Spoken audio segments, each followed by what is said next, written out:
Hello folks, and welcome back to my channel. I am the Lone Adventurer, and I appreciate you stumbling across my little corner of the internet.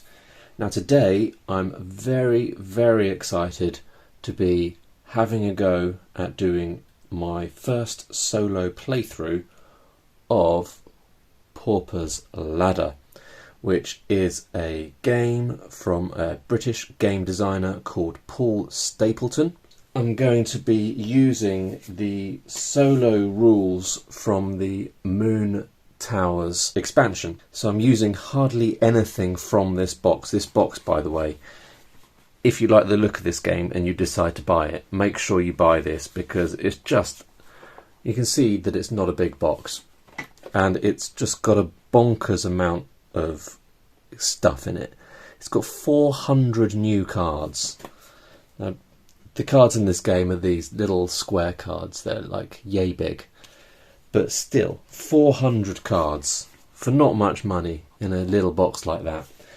I'm looking forward to getting to Moon Towers, but for today what I've got from Moon Towers is just this bit here, this solo sheet, a couple of tokens on the solo sheet, and the rules to help me get through the solo experience.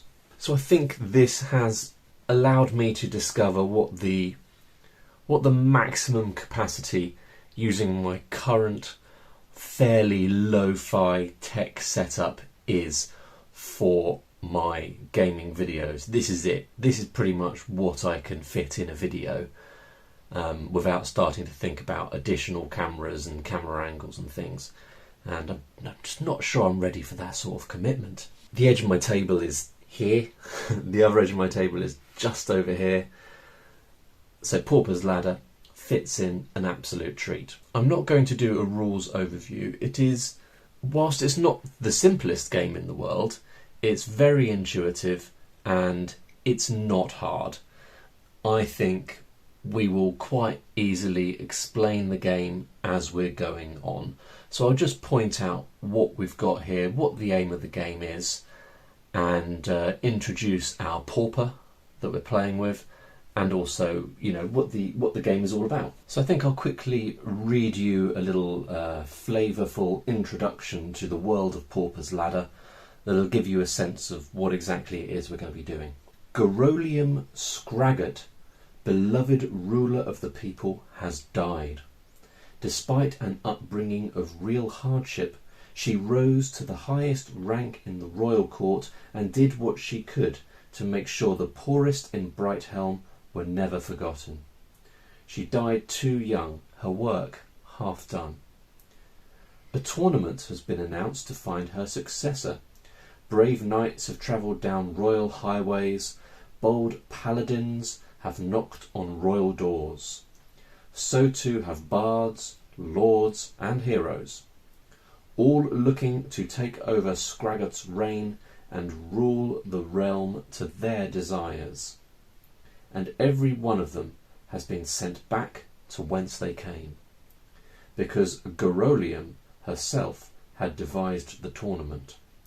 It was the last thing she did, and she decreed it would only be open to those of the most limited means, those whose potential had been locked by the chains of ill fortune and poverty.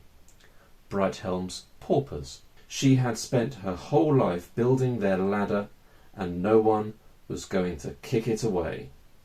Alright, so we're playing a pauper who is entering into Brighthelm's tournament. The aim is to demonstrate that we are the pauper who would best be able to rule the realm going forward. And that's the aim of the game.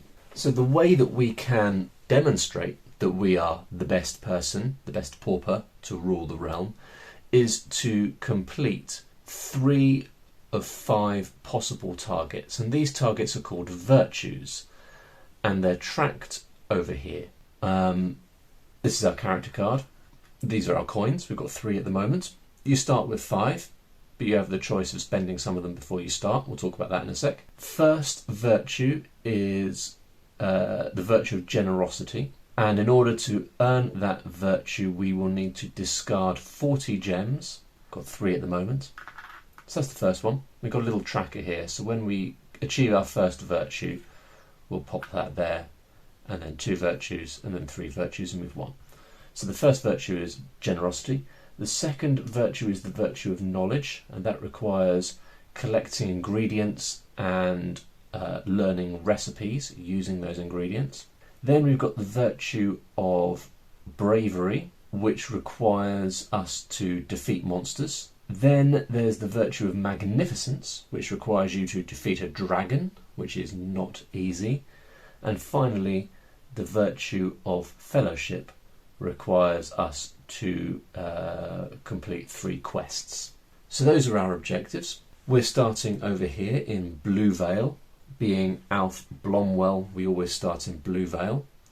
And we've got this whole world which we can explore in order to progress towards those goals. Now, I don't know how long that's going to take me. I have played a couple of games of this with someone else, not solo, and the games did last quite long. In fact, the second time we played, we did reduce a couple of the targets. So I think we, for example, for the virtue of generosity, we were aiming for 30 gems rather than 40. But I don't think I can do that today because the solo experience is balanced in such a way to make it challenging. And if I reduced the targets, it would throw everything off. So I can't do that. So maybe we'll play the entire game, maybe we won't. I'd like to do an entire run through on video. So we'll see how that goes. So what else am I going to tell you before we start? Not too much. I'll introduce you to Alf. This is Alf Blomwell. He's a gas miner from Blue Vale, which is the city that we are starting in. Early each morning, Alf joins the convoy of gas miners whose journey to the methane-rich swamps just north of Blue Vale. There he begins the dangerous task of gas mining, splitting open great chunks of decomposed matter to capture the fumes within. None of the gas miners come home rich. Many don't come home at all. Alf starts the game with his trusty hard hat. It's good for a bit of defence, and it's handy underground. So if we look at our character sheet over here, we can see Alf's hard hat, and it says once per fight, if Alf draws an outcome card with strength of 1, discard that card and draw again. Alf adds 1 to his strength when he fights in mine regions. Okay, so we'll get to what that means. It's good in a scrap, basically. Keeping our attention on the character sheet for a little bit longer. As I mentioned before, you usually start with 5 gems. I've got 3 because I chose to spend 2 on a rusty key. You can look at the shop in the location where you start. So I looked at the shop in Blue Vale. They had a nice looking rusty key which helps you open treasure chests and things like that. And being as I always seem to be short of a few keys in this game, I thought I'll grab that while I can. 3 gems because I spent 2 on a rusty key.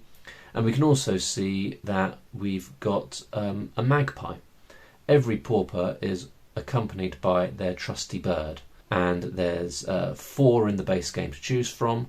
The expansion adds quite a few more, but I've gone for a base game bird, which is the magpie.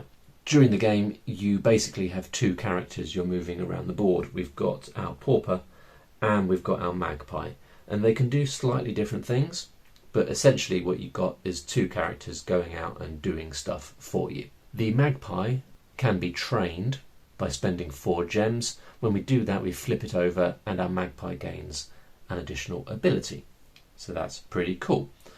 Over here on the solo sheet, the solo game adds death, essentially, and time. So both our pauper and our bird can lose health and gain health. And if they ever get to 0 health, they expire and the game is over. And the same is the case if we run out of time. So as we go through the game, we'll be tracking time along this track, and if we get to 0, we lose. You can earn more time by doing certain things. You can heal in cities, Obviously, we'll get into when you lose time and when you lose health later. What else do we need to do before we get started? Not too much more. Not too much more. I think the last thing I'm going to do before I start is just show you these recipes. So we've got 3 recipes that we start with. You can have a maximum of 5, I think. Once you, before you learn the recipes, they are left on this side, and this side of the card shows the ingredients that are required. So let's have a quick look at these before we get started. So first of all, we've got Wraith. This allows our pauper to move through and explore in regions that contain hazards. Some of the things you encounter are hazards, and when those things are in a region, you have to deal with them before you can do anything else. But not so if you've got Wraith. And for that one, we need to find some fairy dung, some bone meal, and some yeti claws. Then we've got the recipe Redeemer. When your pauper discards equipment after using it, roll the lucky charm, and you might get to keep the equipment rather than discarding it. That's quite handy. I haven't shown you the lucky charm, it's just the dice that you roll with smiley faces on. For that one, we need to find some dwarf beard, an enchanted log, and some iron ore. And finally, we've got unlock. This recipe counts as 1 key when your pauper is unlocking strong boxes or treasure chests in the region they occupy. So you can see once again, I've chosen one there because I started with 4 options and I had to choose 3 of them. And I chose that one as well because I got a little bit obsessed with not being able to unlock boxes. And for that one, I'll need to find some elf ear, some bone meal, and some shell. And the background colour of each of those ingredients shows us which region we are most likely to find that thing in. Okay, so I'll pop those down here using some of my precious on-screen space. Almost run out of that. And I think it's probably time to get cracking and make a start. Now for this first solo playthrough, I've decided to play on easy mode, which means that I start with more time and more health. And we need to move the time tracker down by 1 at the start of each round. Right, so we are in Blue Vale.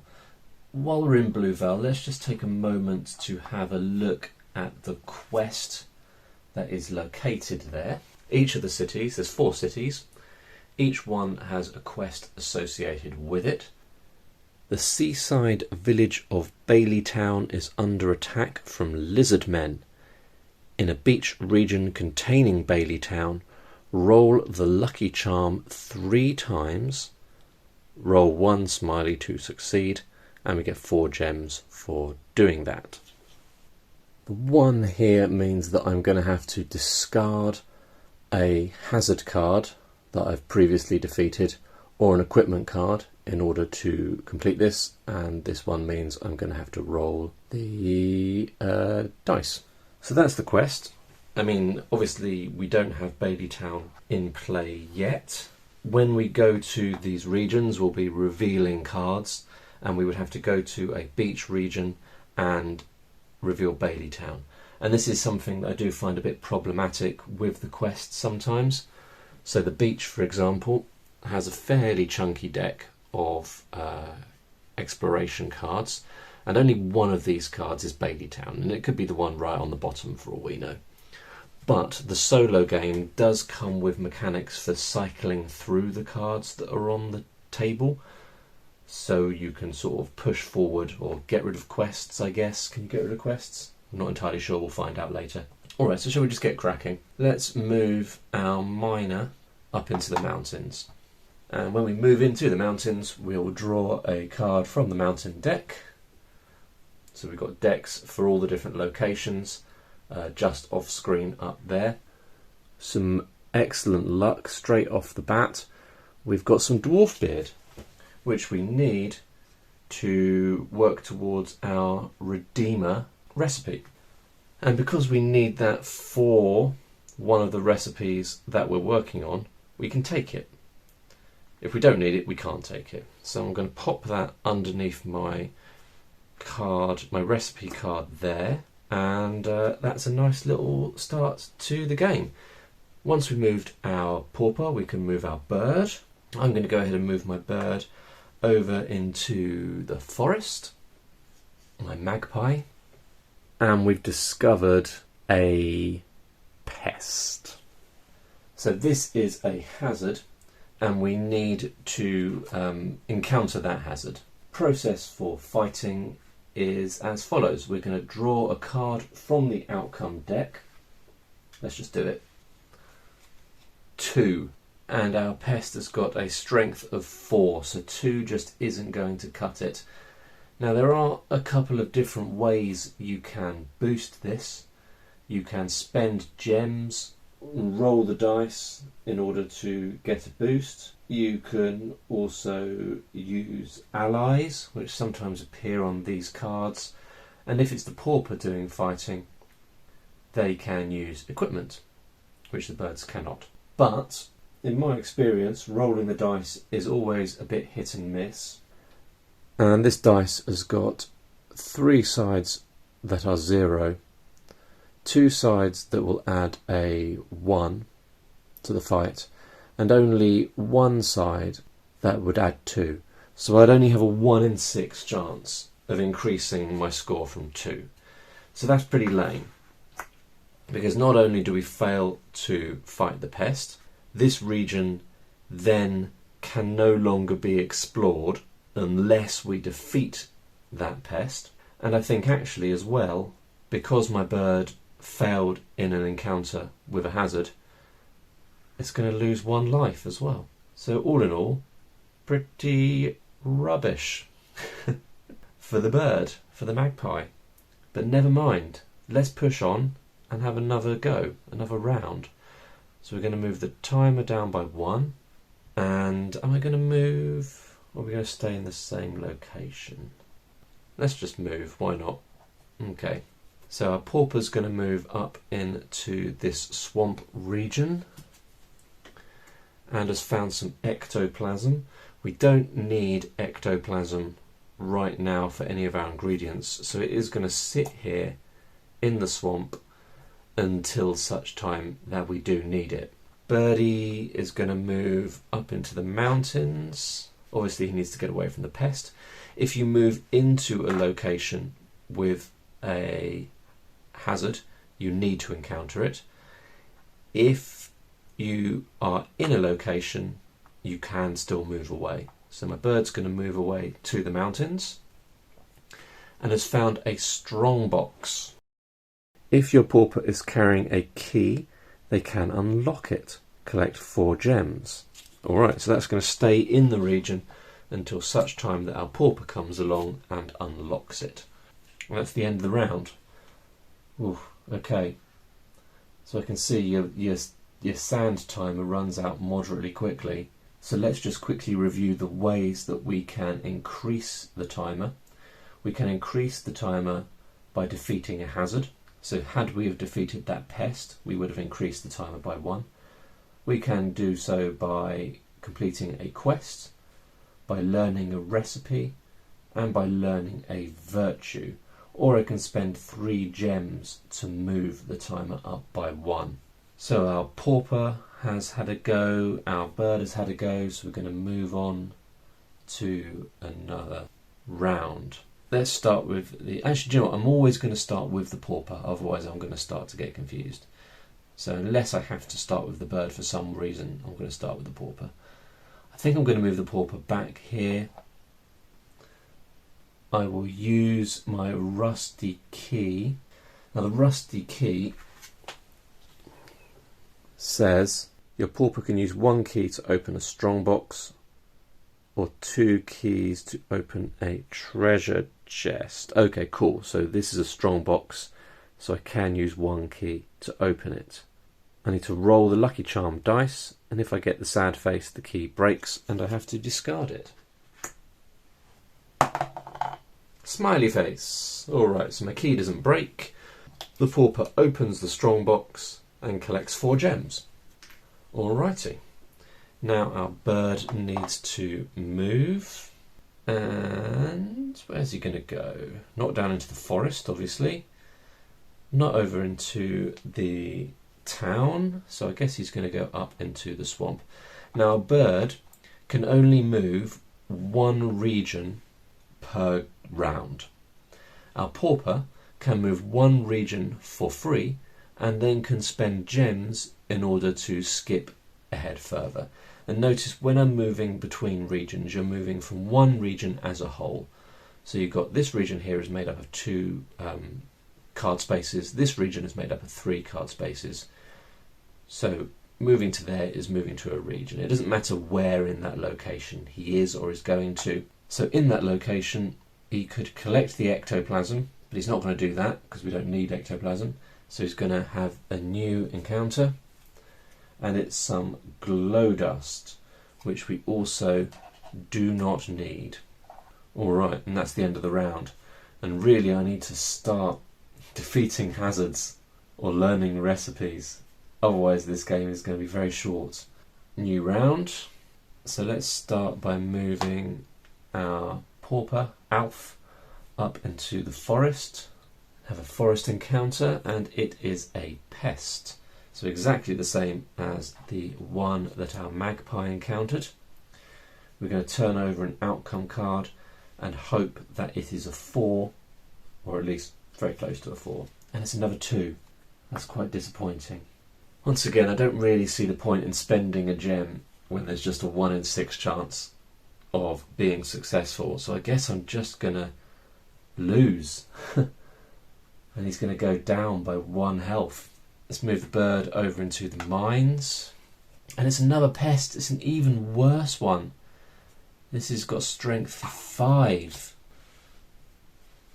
Hey, that's more like it. 6. Fabulous. So, our bird pecks the pest to death, defeats him. We put the pest over in our trophy room.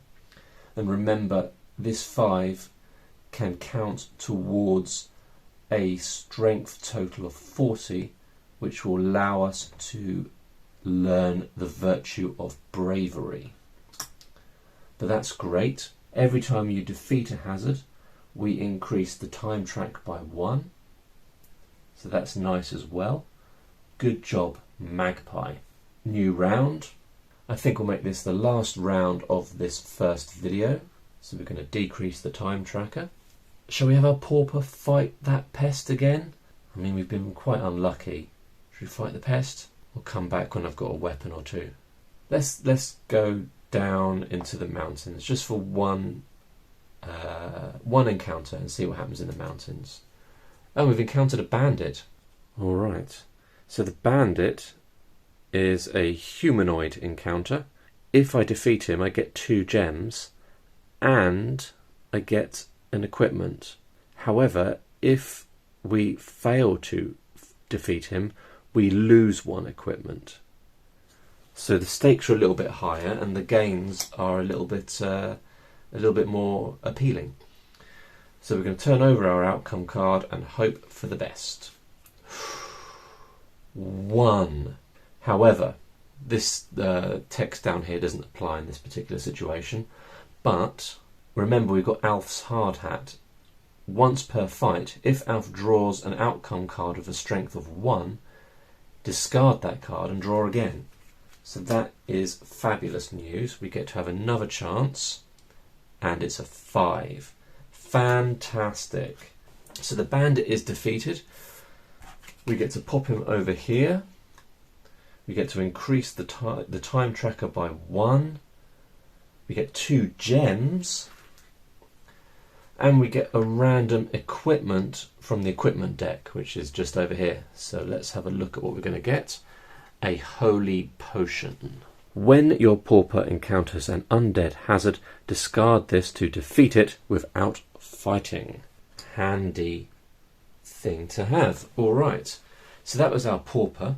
We also need to do something with our bird. So let's stick around in the mine, have an encounter, and he's found another strongbox. That's good news. That means that later on our pauper can come over with his rusty key, open that, and get a few more gems. Alright, that feels like a pretty good start. We've started to explore. We had a couple of successful hazard encounters. We started to work towards one of Alf's recipes, got a few gems. Everything's going all right. Hope you enjoyed that, folks. If you did, please do consider continuing this series. There will no doubt be a link in the description, and do consider liking this video and subscribing to my channel if you want to see more adventures just like this. I've been the Lone Adventurer. Thank you very much for joining me, and I will see you next time. Bye for now.